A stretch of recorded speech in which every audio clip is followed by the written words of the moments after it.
अग्रवाल स्वागत करती हूँ आपका लेक्चर एकेडमी पे। आज मैं लेकर आई हूँ HPSC के द्वारा जो PGT का जो वैकेंसी आया है उस पे previous years PYQ of English. ठीक है, तो 2021 के दिसंबर में जो क्वेश्चंस आए थे उसका मैं आज PYQ लेकर आई हूँ। ठीक है, तो ये जो है हमारा आज का क्लास 1 है सेशन। आज मैं फर्स्ट सेशन देने जा रही हूँ। तो ऐसा नहीं है कि मैं सिर्फ MCQs को ही कराऊंगी, ऐसे मैं क्लासेस लेकर आऊंगी और इस पे फिर फर्दर मैं इसके कंटेंट्स पे भी वीडियो डालूंगी। ठीक है, तो टाइम वेस्ट न करते हुए हम लोग बढ़ते हैं अपने क्वेश्चंस की ओर। उससे पहले अगर आपने लेक्चर एकेडमी ऐप डाउनलोड नहीं किया है तो आप डाउनलोड कर सकते हैं। लिंक जो है आपका डिस्क्रिप्शन पे प्रोवाइड किया हुआ है। ठीक है, आप इसमें अगर एडमिशन लेना चाहते हैं, कोई भी क्वेरी हो आपकी, तो आप 8603970274 पे कॉल करके अपनी क्वेरीज को क्लियर कर सकते हैं। ठीक है, जो हमारे कोर्सेज का जो फीस है काफ़ी कम है, ताकि आप लोग जो इकोनॉमिकल जो वीक बैकग्राउंड से भी आते हैं, जो जो अपनी तैयारी करना चाहते हैं लेकिन वो फीस की वजह से, ज़्यादा हाई फीस होने की वजह से जो अपनी तैयारी को अधूरा छोड़ देते हैं, नहीं कर पाते हैं, तो इसलिए हम ओनली 1500 पे लेकर आए हैं आपका फुल कोर्स। ठीक है, फुल कोर्स जिसमें आपको कंप्लीट थ्योरी क्लास प्रोवाइड की जाएगी, कंप्लीट वीडियो आपको क्लासेस दी जाएगी and PDF notes, MCQs, live MCQs का जो हमारा सेशन होगा वो लाइव होगा एंड जो वीडियो क्लासेस आपको प्रोवाइड की जाएगी वो रिकॉर्डेड एंड जो डाउट सॉल्यूशन जो क्लासेस होगी वो भी हमारी लाइव होगी एट ओनली 1500। ठीक है, ताकि आप लोग ज़्यादा से ज़्यादा लोग कनेक्ट हो सके और ज़्यादा से ज़्यादा लोग अपनी जो अभी जो अपॉर्चुनिटी मिली है उसका फ़ायदा उठा सके, उसका लाभ उठा सके। ठीक है, तो आप अपनी क्वेरीज को इस नंबर पे कॉल करके क्लियर कर सकते हैं। तो आप इस मौके को ना छोड़ें। हरियाणा PGT इंग्लिश जो कि हमारा जो मिशन है वो किस की ओर है, तो मिशन जो है हमारा 2023 की ओर, जिसका एग्जाम हमारा फरवरी में होने वाला है। तो आप अपना जो तैयारी है वो ड्रॉप ना करें और अपनी तैयारी को एक नया आयाम दें और हमारे साथ जुड़े। ठीक है, तो चलिए टाइम वेस्ट न करते हुए हम लोग आज का सेशन स्टार्ट करते हैं। तो आज का हमारा फर्स्ट क्वेश्चन है जो लास्ट ईयर आया हुआ है, प्रीवियस ईयर्स का क्वेश्चन है, 2021 का है। ठीक है, जो प्रीवियस ईयर्स में हमारा जो क्वेश्चन है, जो फर्स्ट क्वेश्चन है वो है which Indian author was a lawyer and MP and was also awarded Padma Bhushan and Padma Vibhushan. ठीक है, इनमें से कौन सा जो इंडियन ऑथर है जो कि एक प्रोफेशन में लॉयर भी रह चुके हैं, MP भी रह चुके हैं एंड सो उनको अवार्ड भी मिल चुका है पद्म विभूषण एंड पद्म भूषण का। ठीक है, तो ऐसे कौन से जो ऑथर हैं, इनमें से वैसे कौन से ऑथर हैं? शशि देशपांडे, अनीता देसाई, मुल्कराज आनंद और खुशवंत सिंह। फटाफट आप लोग आंसर कीजिए, फटाफट जुड़िए और आंसर्स कीजिए। क्या होगा आंसर आपका? शशि देशपांडे, अनीता देसाई, मुल्कराज आनंद और खुशवंत सिंह। ठीक है, क्या होगा आंसर आपका? फटाफट। तो आपका आंसर होगा खुशवंत सिंह। ठीक है, क्या होगा? Khushwant Singh. Khushwant Singh is the correct answer. देखिए, Shashi Deshpande is also an Indian author. Shashi Deshpande, Anita Desai, Mulk Raj Anand, ये जो चारों हैं ये चारों हमारे इंडियन ऑथर ही हैं। शशि देशपांडे को जो है साहित्य अकेडमी अवार्ड मिला था एंड इनको पद्मश्री मिला हुआ है, न कि पद्म भूषण एंड पद्म विभूषण मिला हुआ है। ठीक है, इनको क्या मिला हुआ है? पद्मश्री अवार्ड मिला हुआ है। पद्मश्री जो हमारे देश का एक जो माना जाता है कि सर्वोच्च पद, जो सर्वोच्च नागरिक का जो अवार्ड दिया जाता है, पद्मश्री, पद्म भूषण एंड पद्म विभूषण। ठीक है, तो इन्हें क्या मिला है? पद्मश्री मिला है, न कि पद्म भूषण और पद्म विभूषण मिला है। ठीक है, अनीता देसाई भी हमारी काफ़ी फेमस इंडियन राइटर थी और इन्हें क्या मिला है? इन्हें भी साहित्य अकेडमी अवार्ड मिला है। ठीक है, इन्हें भी साहित्य अकेडमी अवार्ड मिला है। ओके, और मुल्कराज जो आनंद है ये भी हमारे क्या है, इंडियन ऑथर है, और इन्हीं हमें क्या मिला है, इन्हीं पद्म भूषण मिला है। ठीक है, इन्हें साहित्य अकादमी मिला है, साहित्य अकादमी मिला है। ठीक है,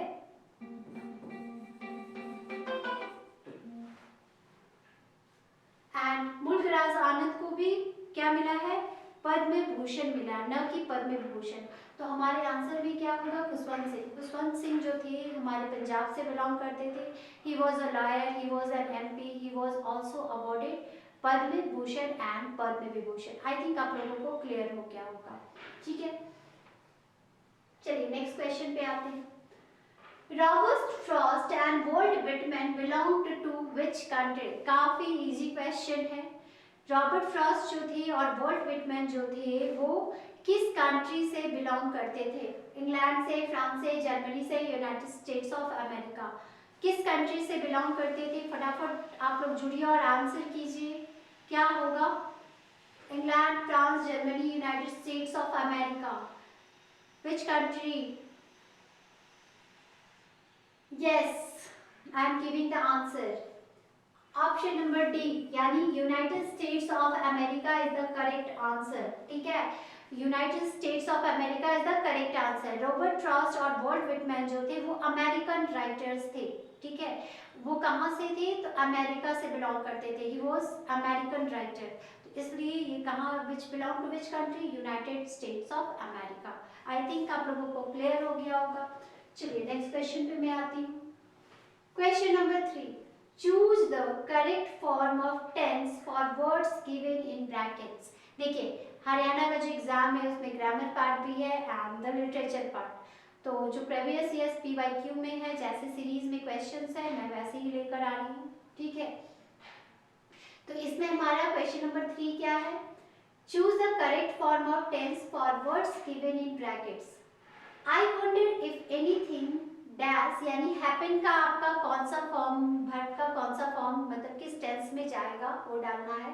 to Tom I wait an hour now, he often dash me waiting but he never dash quite so late as this. तो आप किस फॉर्म का वर्ब इसमें डालेंगे?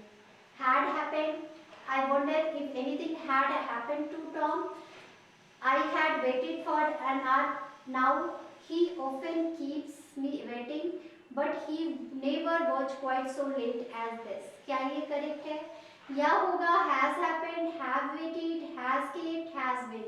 Will happen, will wait, will keep, will. Could happen, could wait, can keep, can be. What is the correct answer of this?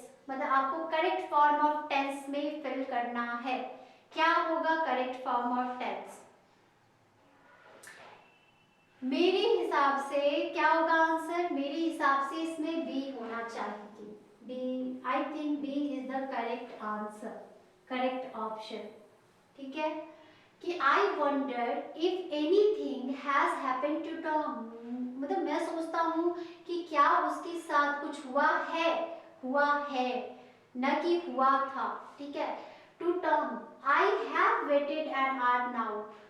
He often keeps me waiting. Sorry, he often has kept me waiting. Okay, but he never has been quite so late as this. I think this is the correct answer. I think आप लोगों को clear हो गया होगा कि यहाँ पे क्या होगा सही। तो option number B is the correct answer. यहाँ पे जो करेक्ट फॉर्म ऑफ टेंस होगा ये यही होगा। ठीक है, बाकी नहीं होगा। Question number 4, answer by choosing the correct option. आप लोग को आंसर करना है। Where did the rag pickers live in the story Lost Spring? Bangladesh, West Bengal, Seemapuri, New Delhi. जो रैप पिकर्स था वो स्टोरी में कहाँ रहता है? लॉस्ट स्प्रिंग स्टोरी में कहाँ रहता है?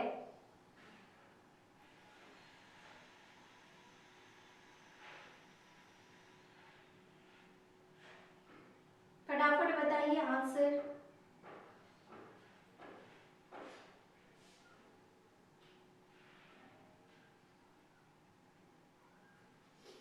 बांग्लादेश, वेस्ट बंगाल, सीमापुरी। वेयर?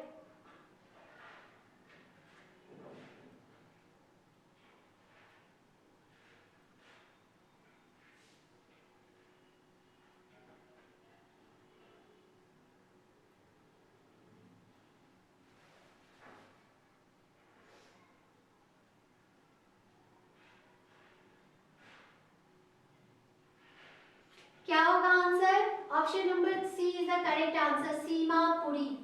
ठीक है, जो रैग पिकर्स थे स्टोरी लॉस्ट स्प्रिंग में, वो कहाँ रहते थे? तो सीमापुरी में रहते थे। ठीक है, तो जैसे ये क्या है, लॉस्ट स्प्रिंग, ये जो है स्टोरी है, ये स्टोरीज ऑफ स्टोलन चाइल्डहुड। ठीक है, क्या? लॉस्ट स्प्रिंग, जो इसका कंप्लीट टाइटल है इस स्टोरी का, क्या है? Complete title of this story is sorry, one second. The complete title of Lost Spring is क्या है? Stories of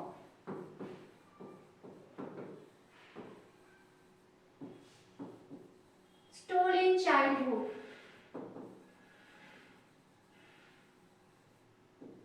ठीक है, ये क्या है? कंप्लीट टाइटल जो है इसका, ये स्टोरी का ये है, स्टोरीज ऑफ स्टोलन चाइल्डहुड। ठीक है, और ये किसके द्वारा लिखा गया है? तो एनीज जुक के द्वारा लिखा गया है। ठीक है, एनीज जुक के द्वारा लिखा गया है। ओके, तो ये जो था हमारा रैग पिकर्स, ये स्टोरी में कहाँ रहता है? तो सीमापुरी में रहता है, not in Bangladesh, not in West Bengal and not in New Delhi. ठीक है, आई थिंक क्लियर हो गया होगा। ये जो स्टोरी है ना, ये एक्चुअली में किस बारे में बात करता है? ये जो स्टोरी में एक्चुअली जो ऑथर है वो बात करते हैं, जो हमारे देश में जो बच्चों को एक पॉवर्टी वाला लाइफ जीने के लिए जो मजबूर किया जाता है ना, जो उनकी पॉवर्टी और जो गरीब बच्चे हैं उनका मतलब उसका जो लाइफ है उनका जो एक्सप्लॉइट किया जाता है, ये उस चीज पे फोकस किया जाता है इस स्टोरी में। ठीक है, एनीस जुक ने काफी अच्छे ढंग से मतलब ये जो बच्चों की जो मतलब जो उन्हें फोर्स किया जाता है गरीबी में लाइफ जीने के लिए, जो उन्हें एक्सप्लॉइट किया जाता है, इस कहानी को उन्होंने बहुत अच्छे ढंग से इस स्टोरी में लेकर आए हैं। ठीक है, तो ये स्टोरी उसी के बारे में है। Poet and playwright W Pitt's was associated with which theatre? जो डब्ल्यू पीट्स थे पोएट, वो किस थिएटर से एसोसिएटेड थे? ग्लोब थिएटर से, द इंग्लिश थिएटर से, रनवे से या फिर एबे थिएटर से? किस थिएटर से वो एसोसिएटेड थे? फटाफट आंसर कीजिए, बताइए क्या आंसर होगा, फटाफट आंसर। तो क्या होगा आंसर इसका?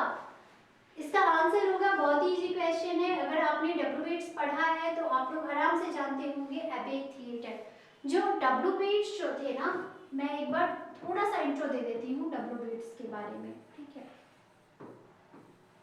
एक्चुअली डब्ल्यू पीट्स जो थे वो मॉडर्न पोएट्स थे। किस एज से बिलोंग करते थे? तो मॉडर्न थे। ठीक है, मॉडर्न पोएट थे एंड ही वाज आयरिश। ठीक है, ये भी ध्यान रखना है, he was an Irish poet. ठीक है, मतलब वो जो थे वो आयरलैंड से बिलोंग करते थे। ओके, वो कहाँ से बिलोंग करते थे? तो आयरलैंड से बिलोंग करते थे।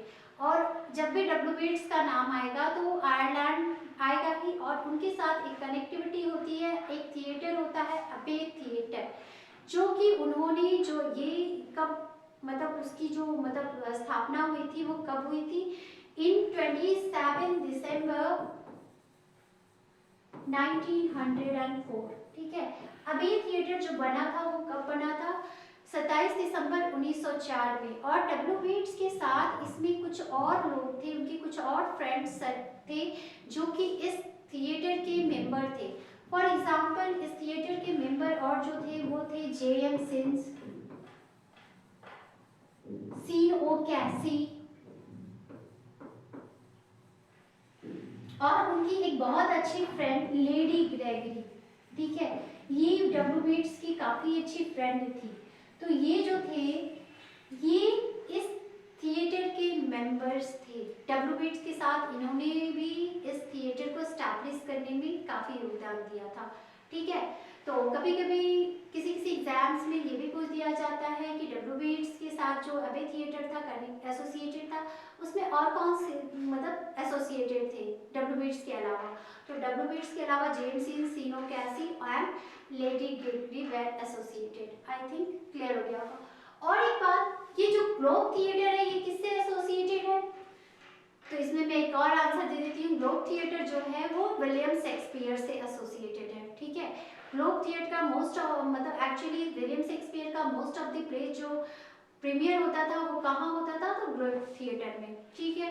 आई थिंक आप लोगों को काफी इंफॉर्मेशन मिली होगी इस क्वेश्चन में।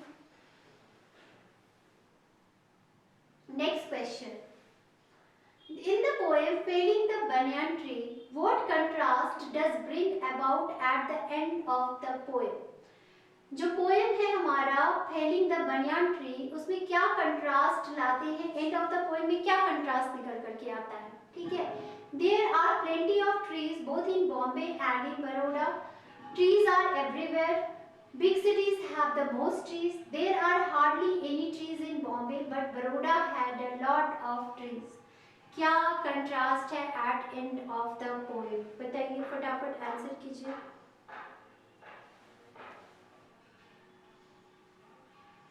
क्या होगा?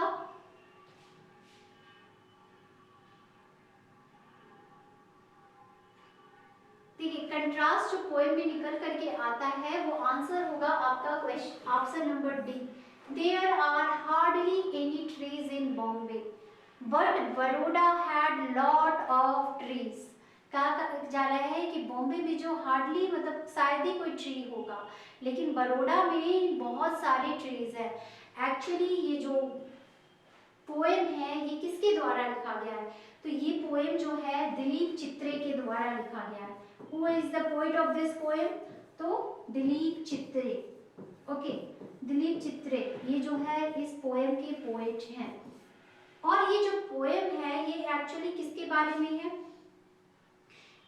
मतलब दिलीप चित्रे जो थे वो कंपैशनेट थे, मतलब कंपैशन थे।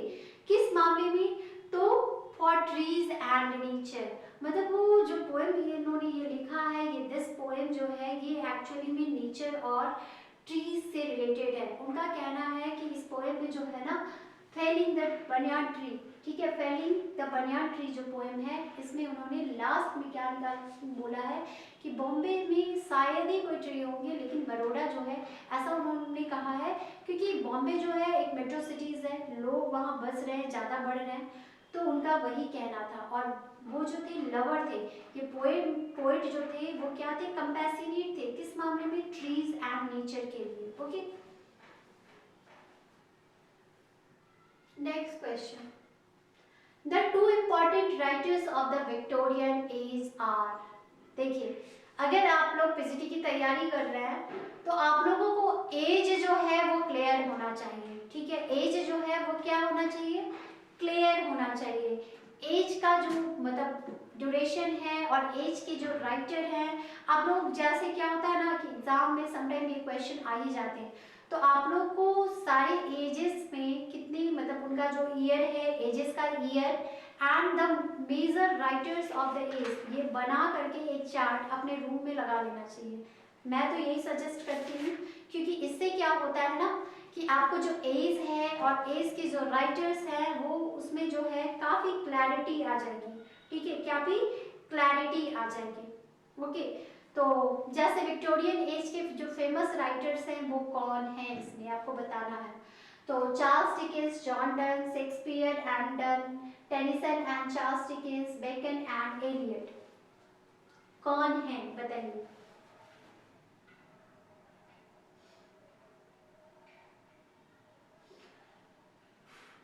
देखिए, आपका जो आंसर है क्या होगा? इसमें जो आंसर है वो होगा Tennyson and Charles Dickens is the correct answer, क्योंकि काफी इजी क्वेश्चन है। अगर आप पीजीटी का एग्जाम दे रहे हैं तो पीजीटी का एग्जाम दे रहे हैं और आपको एज क्लियर नहीं है तो फिर आपको बहुत ज्यादा मेहनत करने की जरूरत है, ठीक है, क्योंकि एज क्लियर होना बहुत जरूरी है कि कब कब कौन सा एज आया और कितना कितना year, and who are the famous writers of the that age, मतलब कौन कौन से उस एज के फेमस राइटर्स थे, ये आपको पता होना चाहिए। टेनिसन को कहा जाता है मतलब representative of Victorian age, representative poet of Victorian age. जो एल्फ्रेड लॉर्ड टेनिसन जो थे, ये जो थे क्या थे, मतलब इनको कहा जाता है representative poet of Victorian age. And Charles Dickens was also a famous novelist of Victorian age. ठीक है, चार्ल्स डिकेंस जो थे वो विक्टोरियन एरा के फेमस नॉवेलिस्ट थे, मास्टर्स कहा जाता है उनको विक्टोरियन एरा का। एंड विक्टोरियन एज जो है वो कब स्टार्ट होता है, 1932 से 1901। आपको बहुत जगह 1932 मिलेगा एंड बहुत जगह कभी कभी समटाइम 1937 से 1901। एक्चुअली विक्टोरियन एज जो था वो स्टार्ट कब होता है, क्वीन विक्टोरिया के थ्रोन पे आने से। ठीक है, तो क्वीन विक्टोरिया का जब थ्रोन पे आई थी तब से ये विक्टोरियन एज एक्चुअली में स्टार्ट होता है। एंड क्वीन विक्टोरिया थ्रोन पे कब आई थी, तो in 1937, sorry 1937। Okay, Queen Victoria throne पे कब आई थी, तो 1937 पे। तो इसलिए मोस्टली हम लोग जब जाते हैं तो 1937 टू 1901 बोलते हैं, बट सम टाइम कहीं कहीं जो है आपको ये भी मिलेगा 1932 से 1901। ये दोनों ही करेक्ट है, विक्टोरियन एरा का ये है। ठीक है, एंड दिस वेर था, ये हमारा सही है। ठीक है, तो यहाँ पे जो है राइटर्स जो है विक्टोरियन एज के मतलब कौन थे, तो Tennyson and Charles Dickens. Okay, I think clear हो गया होगा।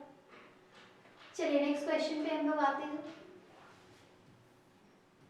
व्हाट हैपेंड, ये छोटा कैसे हो गया पता नहीं। What is Walt Whitman's most famous collection of poems called? जो वॉल्ट विटमन्स का जो फेमस कलेक्शन है पोएम्स का, उसे क्या कहा जाता है। ठीक है, क्या कहा जाता है, थोड़ा सा मैं इसको ये करती हूँ, एक्चुअली थोड़ा छोटा हो गया। हाँ, अब मुझे लगता है सही है। What is Walt Whitman's most famous collection of poems called?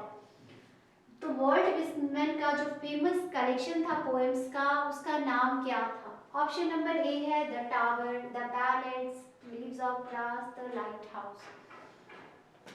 तो आप लोग आंसर करिए फटाफट, आप लोग सोचिए कि क्या आंसर होगा। Which one is the correct answer. देखिए करेक्ट आंसर जो है वो क्या है, वॉल्ट विटमन का जो फेमस कलेक्शन था पोएम्स का, उसका नाम था लीव्स ऑफ ग्रास। ओके, क्या नाम था, leaves of grass is the correct answer. Okay, leaves of the grass is the correct answer. Actually में जो द टावर है ना, ये द टावर जो है ये W.B. Yeats का कलेक्शन ऑफ पोइट्री है। ठीक है, W.B. Yeats के फेमस कलेक्शन का पोइट्री का नाम है द टावर। ओके, और लीव्स ऑफ ग्रास जो है वो क्या है, वो वॉल्ट विटमन का कलेक्शन ऑफ पोइट्री है, वॉल्ट विटमन का। और द बैलेड्स तो पोएम है, द लाइट हाउस भी एक पोएम का नाम है, not the collection. Okay, ballads में द लिरिकल बैलेड्स एक कलेक्शन है जो कि विलियम वर्ड्सवर्थ और एस.टी. कॉलेरिज के द्वारा आया था।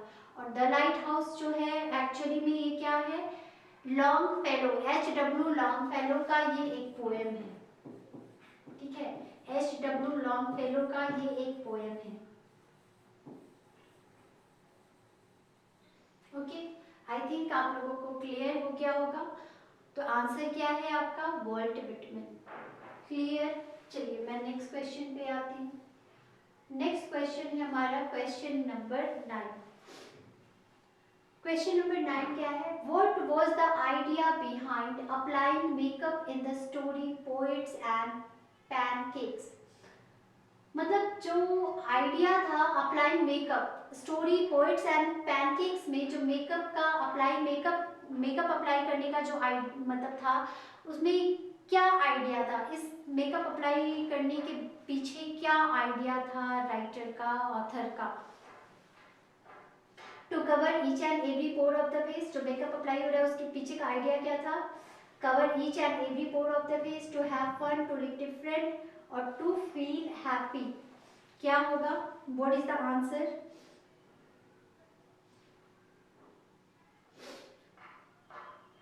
इसमें थोड़ा सा कॉमन सेंस भी हम लोग कर सकते हैं कि मेकअप अप्लाई करने का मतलब आइडिया क्या था, क्या उसके पीछे का मतलब मकसद क्या था। मेकअप जो अप्लाई हो रहा था पोएट्स एंड पैनकेक्स जो स्टोरी है उसमें, उसके पीछे का मकसद क्या था?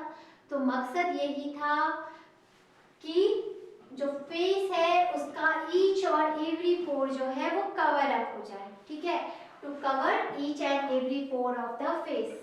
यही उसके पीछे का मतलब मेकअप जो लगाने का पीछे का आइडिया क्या था कि फेस जो है उसका पूरा पार्ट जो है कवर अप हो जाए, ठीक है, यही इसके पीछे का मकसद था। ओके, ये एक्चुअली में एक पैसेज है स्टोरी से लिया हुआ। पोएट्स एंड पैनकेक्स जो है ना, ये एक पैसेज है एक स्टोरी से लिया हुआ। जो मतलब एक बुक है माई ईयर्स विथ बॉस। ओके, तो उसके पीछे मतलब उसी का लिया हुआ ये पैसेज है। Okay, my year with books, not boss, books. चलिए फिर नेक्स्ट क्वेश्चन में आते हैं। Choose the participle from the following sentence, the creaking door awaken the dog. अब आपका ये ग्रामर पार्ट का क्वेश्चन है कि इसमें से आपको पार्टिसिपल चूज करना है इस सेंटेंस में से।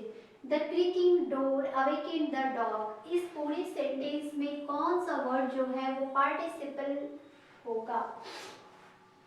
Dog, awaken, door, creaking.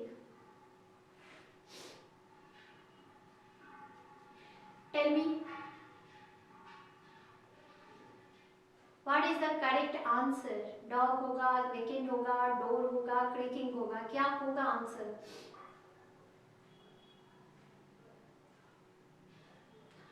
Yes, यहाँ पे जो वर्ड है जो पार्टिसिपल है वो है creaking. Okay, creaking door, creaking is the correct answer. सबसे पहले तो पार्टिसिपल होता क्या है?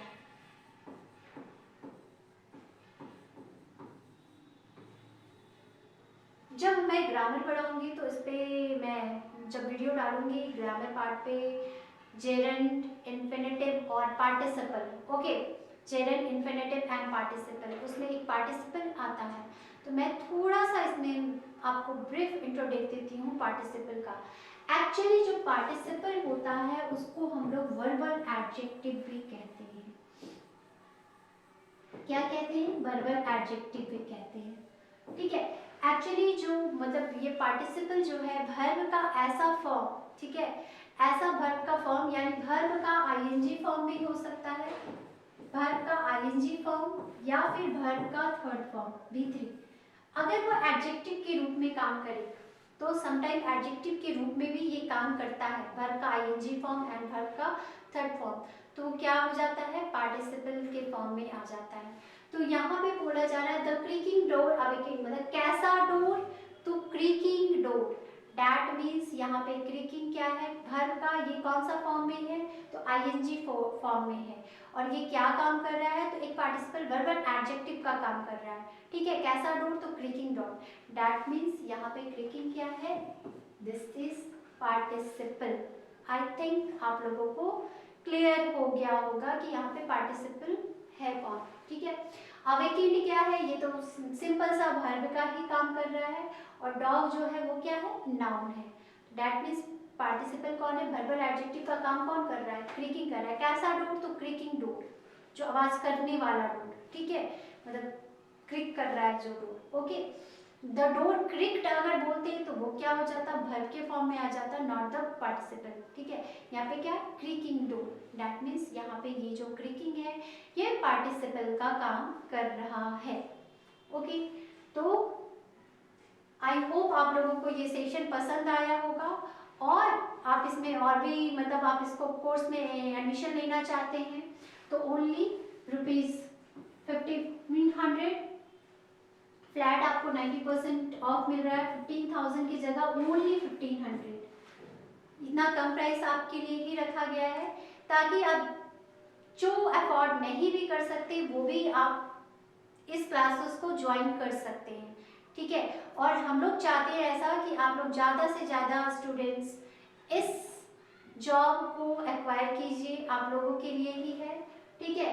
और इस कोर्स पे हम लोग complete theory and PDF notes, live MCQs का session, live doubt solution classes, हम लोग ये सारी चीज़ें प्रोवाइड करेंगे। एंड आपको अगर कोई भी दिक्कत है, आपको और भी सारी डिटेल्स जाननी है, तो you can call in this number at any time, okay. आप लोग इस नंबर पे कभी भी कॉल करके अपनी जो आपकी दिक्कत है आप उसको क्लियर कर सकते हैं, जो आपका कंफ्यूजन है, अगर कुछ माइंड में कंफ्यूजन है तो आप उसको उसमें क्लियर कर सकते हैं। और ऐप का जो लिंक है आपके डिस्क्रिप्शन में प्रोवाइड किया हुआ है, ठीक है। तो आप लोग रेडी है मिशन टीचर 2023 के लिए? अगर रेडी हैं तो प्लीज जॉइन अस, ओके।